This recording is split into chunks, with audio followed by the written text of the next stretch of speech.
There's been a common thread throughout this series, and that is that because of the nature of woman with her psychic, spiritual, intuitive capabilities,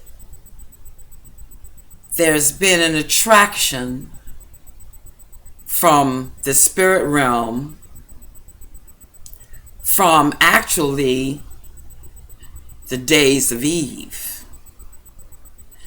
And it was because of the habitation of angels, fallen angels, with women, that resulted in God's destruction of, or cleansing, you might say, the purification of the earth with the flood, with only a handful of people saved, Noah and his family.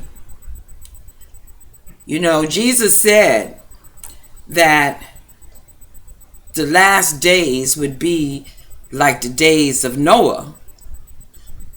So, and then he said people were eating and drinking and marrying and giving in marriage. Well, the marrying and being given in marriage was what was going on between fallen angels and human women. And so the Lord is saying that the last days are going to be like the days of Noah. So what was going on in the days of Noah? Fallen angels were having sex with women. And what is going on today? Most of you don't know about this. But since I do the work of deliverance over the telephone, I hear from numerous women who claim to be Christian, who have nighttime visitations from beings, entities, be they demons, be they fallen angels, be they aliens. Aliens are meeting with people who are not saved. Most of the people who report alien encounters are not Christians. But Christians now, I write about it in my book, The New Idolatry, and I give some case information there. I'm thinking of one case in particular, a Presbyterian minister who 3 or 4 times a week, as she lays in her bed with her husband, that the entities make practically comatose. He lays there weak and ineffective, and an entity mounts her, has sex with her, leaves marks on her body, and a kind of nasty smelling excrement that she reported looked like aloe vera. So the fallen angels of yesterday, the Bible tells us that they are in chains. So who's doing this?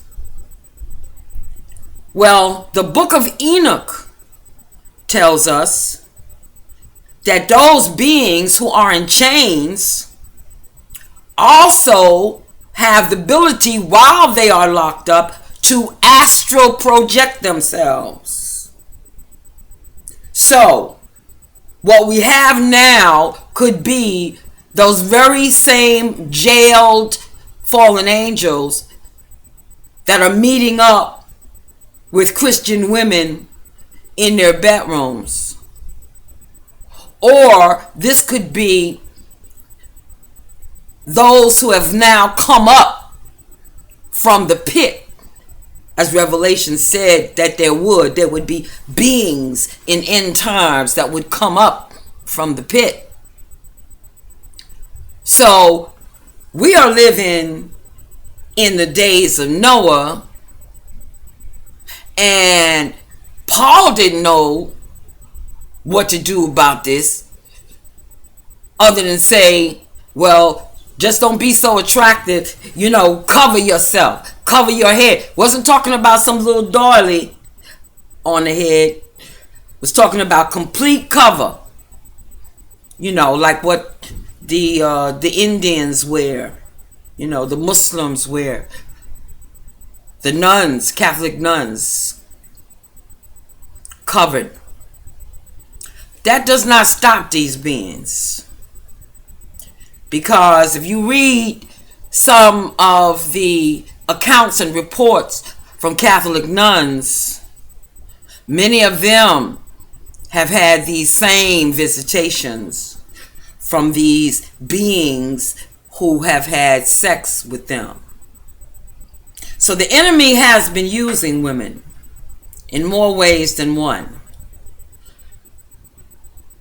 We go now to looking at two key women that the enemy used. Helen Blavatsky. She died in 1891. She was a New Age channel. She was one of the first to channel with Maitreya and some of the other fallen angels like Jesus Emmanuel, Sananda Emmanuel. She was a channel, and they used her to develop a new religion, which is called Theosophy. And Theosophy has, within the charismatic movement, much roots go into Theosophy. Started by who? A woman, Helen Blavatsky. Alice Bailey, who was born after Blavatsky died, she was born in the year 1919. And she didn't live very long. She lived to 1949. But she also picked up Theosophy. And Alice Bailey is considered by New Agers and occultists to be the mother of the occult New Age movement. Alice Bailey. And the interesting thing about Alice Bailey is that she started out in the Christian church. She was a Presbyterian Sunday school teacher who ended up communicating with these fallen angels and developing the process, the principles of the New Age movement. So, the enemy, as from the days of Eve, as from the days of the women in Noah's time, he is still and has been using women. That's why women in ministry need to be very careful, especially those who are moving in what they believe to be the gifts. The first person to speak in tongues since the early church, 19 centuries went by and no one spoke in tongues, y'all. But the first to speak in tongues was a woman. That woman's name was Agnes Osmond. And it occurred on January the 1st, 1901, under the ministry of Charles Parham. And Charles Parham is considered the father, at least the white father, of the Pentecostal movement. The other African American founder is William Seymour. But the tongues manifestation began with a woman, Agnes Osmond, and what history reports is that she spoke in tongues for 3 days and could not stop. She could not stop. She spoke in what people thought sounded like Chinese, but it was never verified. She could not write in English. She was writing in those Chinese symbols. Sounds awful strange and weird to me. So, where God hasn't been using us that much, the enemy has found strategic places and room for women. There are also women who are, I'm forgetting their names right now, but they were sisters. They started a movement in their time, the early 1900s or the late 1890s, somewhere around that. And they were communicating with the dead, or at least that's what they thought. Because any of that kind of communication is not with the dead. It's with demons or fallen angels masquerading as the dead. So I haven't been able to get to the Jezebel spirit yet. But if there were any Jezebels around, it was Helen Blavatsky and Alice Bailey. Pick your choice. Till next time.